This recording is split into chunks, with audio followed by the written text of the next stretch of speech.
सुमुखश्चैकदन्तश्च कपिलो गजकर्णकः लम्बोदरश्च विकटो विघ्ननाशो विनायकः धूम्रकेतु गणाध्यक्षो भालचन्द्रगजाननः द्वादशैतानि नामानि पठेषु शृणुयाश्च वै। विद्यारम्भे विवाहे च प्रवेशे निर्गमे तथा संग्रामे संकटेश्चैव विघ्नतश्चर्न जायते। जय सद्गुरुदेव मित्रों, कुछ दिन पहले एक चार्ट मेरे पास आया और जिनका वो चार्ट था उनके चार्ट एनालिसिस के दौरान जब डिस्कशन हो रही थी और मैं उनके प्रश्न का उत्तर दे रहा था तो एक जगह कुंभ राशि पर चर्चा होने लगी, क्योंकि कुंभ राशि उनके 11वें भाव में आ रहा था, हाउस ऑफ प्रॉफिट। तो जब उस पर चर्चा हुई तो उन्होंने एक जगह मुझे कहा कि कुंभ राशि का स्वामी राहु यहाँ बैठा है। तो मुझे वो बात गले उतरी नहीं और मैंने उनसे बहुत ही विनम्र भाव से कहा कि देखिए सर, कुंभ राशि का जो स्वामित्व है वो शनि को जाता है और कुंभ राशि और मकर राशि ये शनि के अधीनस्थ हैं। इन दोनों का लॉर्डशिप शनि को जाता है। तो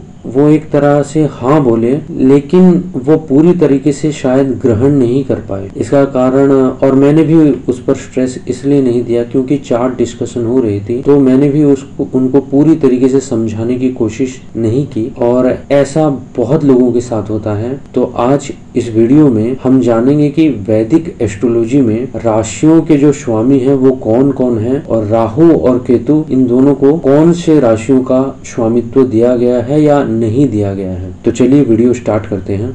देखिए, वैदिक एस्ट्रोलॉजी में अगर हम वैदिक एस्ट्रोलॉजी की बात करें, मैं यहाँ पर लाल किताब या इवन जैमिनी एस्ट्रोलॉजी के बारे में भी कुछ ज़्यादा नहीं कह सकता। मैं सिर्फ यहाँ पर वैदिक एस्ट्रोलॉजी की बात करूँगा। अगर मैं वैदिक एस्ट्रोलॉजी की बात करूँ तो जितना मैंने वैदिक एस्ट्रोलॉजी पढ़ा है या जितना गुरु से समझा है और जितने बुक पढ़े हैं मैंने, वो फल दीपिका हो, बृहत सागरी हो या कुछ भी हो, उनमें से एक भी बुक में मुझे शायद मेरी कोई भूल हो गई हो और एक दो बुक मुझसे छूट गए हों तब तो मैं नहीं कह सकता, लेकिन जितना ज्ञान मुझे परमात्मा की कृपा से मिला उसमें एक भी श्लोक मुझे शायद नहीं मिले या मेरे मानस में अभी नहीं है जो राहु और केतु को किसी राशि का स्वामित्व दे रहे हो हैं। और अगर ऐसे जितने भी मैंने पढ़े उनमें से सूर्य और चंद्र को एक एक राशि दी गई है और बाकी जितने भी ग्रह हैं राहु और केतु को छोड़ के उनको दो दो राशियां दी गई हैं। और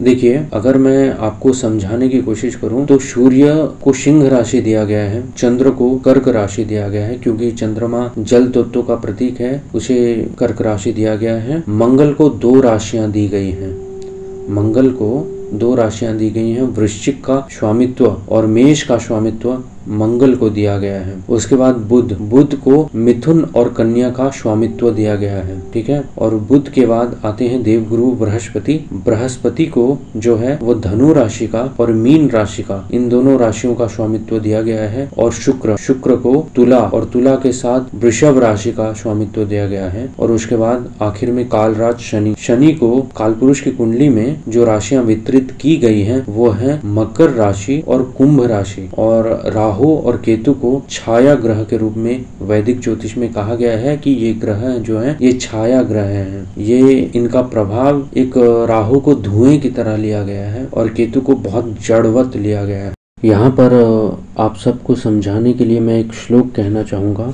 फल दीपिका अध्याय प्रथम। भौम शुक्र बुधेन्दु सूर्य शशिजाः शुकार जीवार्कजाः मंदो देवगृह क्रमेण कथिता मेषादि राशीश्वरः सूर्य दुश्चगृहा क्रियो बृहस् मृगस्तिकर्की मीनस्तुला। इसका मतलब ये है कि मेष और वृश्चिक इन दो राशियों का स्वामी मंगल होता है, वृष और तुला का शुक्र, मिथुन और कन्या का बुध, धनु और मीन का बृहस्पति, मकर और कुंभ इन दो राशियों का स्वामित्व शनि को जाता है और सिंह का स्वामित्व सूर्य स्वयं लिए हुए हैं और कर्क का स्वामित्व जो है वो चंद्र स्वयं लिए हुए हैं, क्योंकि ये दोनों राजा हैं। सूर्य को दिन का राजा माना गया है और चंद्र को रात्रि का, और राहु और केतु को छाया ग्रह के रूप में लिया गया है। इनको ग्रह वैदिक ज्योतिष में माना ही नहीं गया। हाँ, लेकिन ये कहा गया है कि राहु और केतु का जो प्रभाव होता है वो ग्रहों पर भी होता है, मनुष्य पर तो खैर छोड़ ही दीजिए, वो सूर्य और चंद्र तक भी अपना प्रभाव दिखाते हैं, बहुत ही उनका अचूक प्रभाव होता है। खासकर कलयुग में, क्योंकि कलयुग में तो राहु का बहुत ही बड़ा महत्व है। उसके जो फल हैं वो बहुत अचूक हैं, चाहे अच्छे हों चाहे बुरे हों, वो तो भोगना ही पड़ेगा, क्योंकि कर्म जो पिछले जन्म में किए हैं वो इस जन्म में तो मिलेंगे ही। और एक चीज, बहुत लोग, सूर्य या जो भी ग्रह उच्च होता है उसकी परम उच्च की एक अवस्था है, एक सर्टेन डिग्री है। और ऐसा नहीं है कि मेष राशि में वो हर किसी डिग्री में वो परम उच्च रहेगा, ऐसा भी नहीं है। उसकी उच्च की डिग्री की एक अवस्था है। जैसे कि मैं कहूँ, सूर्य मेष राशि में उच्च होता है, मेष राशि में भी उसकी जो परम उच्च अवस्था है वो 10 डिग्री की है। अगर सूर्य 20 डिग्री का है तो उसे उच्च जैसा ट्रीट नहीं करना चाहिए।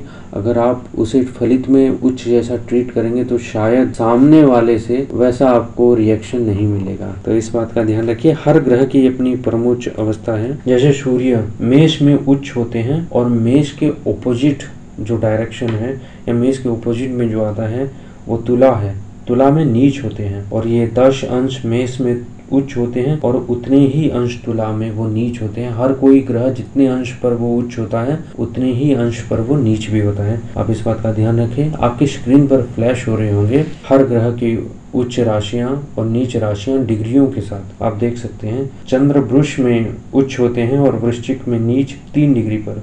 मंगल 28 डिग्री मकर में उच्च होते हैं और नीच भी उतनी डिग्री पर होते हैं कर्क में।